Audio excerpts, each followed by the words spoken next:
अथेकोनत्रिंशोऽध्यायः 29वां अध्याय भक्ति का मर्म और काल की महिमा। देवहूति ने पूछा, प्रभो, प्रकृति, पुरुष और महत्त्वादि का जैसा लक्षण सांख्य शास्त्र में कहा गया है तथा जिसके द्वारा उनका वास्तविक स्वरूप अलग अलग जाना जाता है और भक्ति योग को ही जिसका प्रयोजन कहा गया है वह आपने मुझे बताया। अब कृपा करके भक्ति योग का मार्ग मुझे विस्तार पूर्वक बताइए। इसके सिवा जीवों की जन्म मरण रूप अनेक प्रकार की गतियों का भी वर्णन कीजिए, जिसके सुनने से जीव को सब प्रकार की वस्तुओं से वैराग्य होता है, जिसके भय से लोग शुभ कर्मों में प्रवृत्त होते हैं और जो ब्रह्मादि का भी शासन करने वाला है उस सर्वसमर्थ काल का स्वरूप भी आप मुझसे कहिए। ज्ञान दृष्टि के लुप्त हो जाने के कारण देहादि मिथ्या वस्तुओं में जिन्हें आत्माभिमान हो गया है तथा बुद्धि के कर्मासक्त रहने के कारण अत्यंत श्रमिक होकर जो चिरकाल से अपार अंधकारमय संसार में सोए पड़े हैं, उन्हें जगाने के लिए आप योग प्रकाशक सूर्य ही प्रकट हुए हैं। श्री मैत्रेय जी कहते हैं, कुरुश्रेष्ठ विदुर जी, माता के ये मनोहर वचन सुनकर महामुनि कपिल जी ने उनकी प्रशंसा की और जीवों के प्रति दया से द्रवीभूत हो बड़ी प्रसन्नता के साथ उनसे इस प्रकार बोले। श्री भगवान ने कहा, माता जी, साधकों के भाव के अनुसार भक्ति योग का अनेक प्रकार से प्रकाश होता है, क्योंकि स्वभाव और गुणों के भेद से मनुष्यों के भाव में भी विभिन्नता आ जाती है। जो भेददर्शी क्रोधी पुरुष हृदय में हिंसा, दंभ अथवा मात्सर्य का भाव रखकर मुझसे प्रेम करता है वह मेरा तामस भक्त है। जो पुरुष विषय, यश और ऐश्वर्य की कामना से प्रतिमादि में मेरा भेदभाव से पूजन करता है वह राजस भक्त है।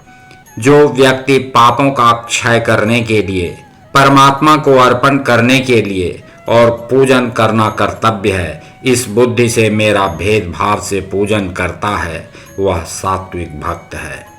जिस प्रकार गंगा का प्रवाह अखंड रूप से समुद्र की ओर बहता रहता है, उसी प्रकार मेरे गुणों के श्रवण मात्र से मन की गति का तैल धारावत अविच्छिन्न रूप से मुझ सर्वांतर्यामी के प्रति हो जाना तथा मुझ पुरुषोत्तम में निष्काम और अनन्य प्रेम होना, यह निर्गुण भक्ति योग का लक्षण कहा गया है। ऐसे निष्काम भक्त दिए जाने पर भी मेरी सेवा को छोड़कर सालोक्य, सार्ष्टि, सामीप्य, सारूप्य और सायुज्य मोक्ष तक नहीं लेते।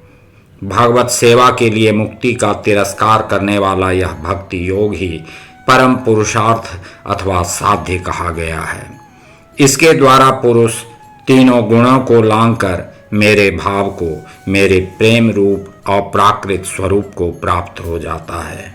निष्काम भाव से श्रद्धापूर्वक अपने नित्य नैमित्तिक कर्तव्यों का पालन कर नित्य प्रति हिंसा रहित उत्तम क्रिया योग का अनुष्ठान करने, मेरी प्रतिमा का दर्शन, स्पर्श, पूजा, स्तुति और वंदना करने, प्राणियों में मेरी भावना करने, धैर्य और वैराग्य के अवलंबन, महापुरुषों का मान, दीनों पर दया और समान स्थिति वालों के प्रति मित्रता का व्यवहार करने, यम नियमों का पालन, अध्यात्म शास्त्रों का श्रवण और मेरे नामों का उच्च स्वर से कीर्तन करने से तथा मन की सरलता, सत्पुरुषों के संग और अहंकार के त्याग से मेरे धर्मों का अर्थात भागवत धर्मों का अनुष्ठान करने वाले भक्त पुरुष का चित्त अत्यंत शुद्ध होकर मेरे गुणों के श्रवण मात्र से अनायास ही मुझ में लग जाता है। जिस प्रकार वायु के द्वारा उड़कर जाने वाला गंध अपने आश्रय पुष्प से घ्राणेन्द्रिय तक पहुंच जाता है, उसी प्रकार भक्ति योग में तत्पर और राग द्वेषादि विकारों से शून्य चित्त परमात्मा को प्राप्त कर लेता है। मैं आत्मा रूप से सदा सभी जीवों में स्थित हूँ। इसलिए जो लोग मुझ सर्वभूत स्थित परमात्मा का अनादर करके केवल प्रतिमा में ही मेरा पूजन करते हैं, उनकी वह पूजा स्वांग मात्र है। मैं सबका आत्मा परमेश्वर सभी भूतों में स्थित हूँ। ऐसी दशा में जो मोहवश मेरी उपेक्षा करके केवल प्रतिमा के पूजन में ही लगा रहता है, वह तो मानो भस्म में ही हवन करता है। जो भेददर्शी और अभिमानी पुरुष दूसरे जीवों के साथ वैर बांधता है और इस प्रकार उनके शरीरों में विद्यमान मुझ आत्मा से ही द्वेष करता है, उसके मन को कभी शांति नहीं मिल सकती।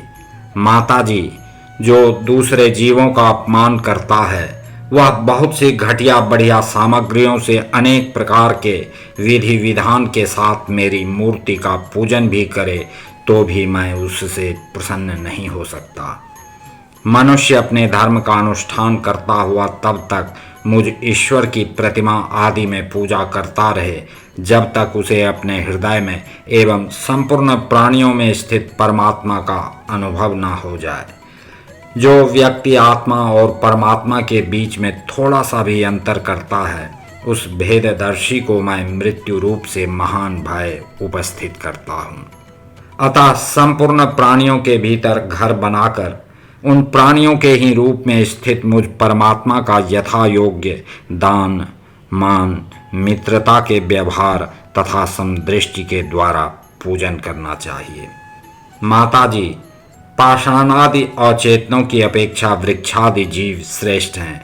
उनसे सांस लेने वाले प्राणी श्रेष्ठ हैं। उनमें भी मन वाले प्राणी उत्तम और उनसे इंद्रिय की वृत्तियों से युक्त प्राणी श्रेष्ठ हैं। सेंद्रिय प्राणियों में भी केवल स्पर्श का अनुभव करने वालों की अपेक्षा रस का ग्रहण कर सकने वाले मत्स्यादि उत्कृष्ट हैं तथा रसवेत्ताओं की अपेक्षा गंध का अनुभव करने वाले अर्थात भ्रमरादि और गंध का ग्रहण करने वालों से भी शब्द का ग्रहण करने वाले अर्थात सर्पादि श्रेष्ठ हैं। उनसे भी रूप का अनुभव करने वाले अर्थात काकादि उत्तम हैं और उनकी अपेक्षा जिनके ऊपर नीचे दोनों ओर दांत होते हैं, वे जीव श्रेष्ठ हैं। उनमें भी बिना पैर वालों से बहुत से चरणों वाले श्रेष्ठ हैं तथा बहुत चरणों वालों से 4 चरण वाले और 4 चरण वालों से भी 2 चरण वाले मनुष्य श्रेष्ठ हैं। मनुष्यों में भी 4 वर्ण श्रेष्ठ हैं। उनमें भी ब्राह्मण श्रेष्ठ है। ब्राह्मणों में वेद को जानने वाले उत्तम हैं और वेदज्ञों में भी वेद का तात्पर्य जानने वाले श्रेष्ठ हैं। तात्पर्य जानने वालों से संशय निवारण करने वाले, उनसे भी अपने वर्णाश्रमोचित धर्म का पालन करने वाले तथा उनसे भी आसक्ति का त्याग और अपने धर्म का निष्काम भाव से आचरण करने वाले श्रेष्ठ हैं। उनकी अपेक्षा भी जो लोग अपने संपूर्ण कर्म, उनके फल तथा अपने शरीर को भी मुझे ही अर्पण करके भेदभाव छोड़कर मेरी उपासना करते हैं, वे श्रेष्ठ हैं। इस प्रकार मुझे ही चित्त और कर्म समर्पण करने वाले अकर्ता और समदर्शी पुरुष से बढ़कर मुझे कोई अन्य प्राणी नहीं दिखता। अतः यह मानकर कि जीव रूप अपने अंश से साक्षात भगवान ही सब में अनुगत हैं, इन समस्त प्राणियों को बड़े आदर के साथ मन से प्रणाम करें। माता जी, इस प्रकार मैंने तुम्हारे लिए भक्ति योग और अष्टांग योग का वर्णन किया। इनमें से एक का भी साधन करने से जीव परम पुरुष भगवान को प्राप्त कर सकता है। भगवान परमात्मा पर ब्रह्म का अद्भुत प्रभाव संपन्न तथा जागतिक पदार्थों के नानाविध वैचित्र्य का हेतुभूत स्वरूप विशेष ही काल नाम से विख्यात है। प्रकृति और पुरुष इसी के रूप हैं तथा इनसे यह पृथक भी है। नाना प्रकार के कर्मों का मूल अदृष्ट भी यही है तथा इसी से महत्त्वादि के अभिमानी भेददर्शी प्राणियों को सदा भय लगा रहता है। जो सबका आश्रय होने के कारण समस्त प्राणियों में अनुप्रविष्ट होकर भूतों द्वारा ही उनका संहार करता है, वह जगत का शासन करने वाले ब्रह्मादि का भी प्रभु भगवान काल ही यज्ञों का फल देने वाला विष्णु है। इसका ना तो कोई मित्र है और ना कोई शत्रु और ना तो कोई सगा संबंधी ही है। यह सर्वदा सजग रहता है और अपने स्वरूप भूत श्री भगवान को भूलकर भोग रूप प्रमाद में पड़े हुए प्राणियों पर आक्रमण करके उनका संहार करता है। इसी के भय से वायु चलता है, इसी के भय से सूर्य तपता है, इसी के भय से इंद्र वर्षा करते हैं और इसी के भय से तारे चमकते हैं।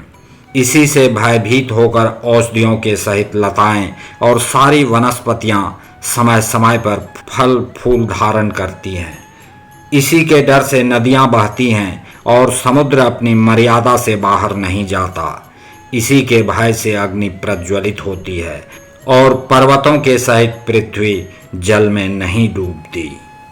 इसी के शासन से यह आकाश जीवित प्राणियों को श्वास प्रश्वास के लिए अवकाश देता है और महत्तत्व अहंकार रूप शरीर का 7 आवरणों से युक्त ब्रह्मांड के रूप में विस्तार करता है। इस काल के ही भय से सत्वादि गुणों के नियामक विष्णु आदि देवगण, जिनके अधीन यह सारा चराचर जगत है, अपने जगत रचना आदि कार्यों में युग क्रम से तत्पर रहते हैं। यह अविनाशी काल स्वयं अनादि किंतु दूसरों का आदि कर्ता अर्थात उत्पादक है तथा स्वयं अनंत होकर भी दूसरों का अंत करने वाला है। यह पिता से पुत्र की उत्पत्ति कराता हुआ सारे जगत की रचना करता है और अपनी संहार शक्ति मृत्यु के द्वारा यमराज को भी मरवाकर इसका अंत कर देता है।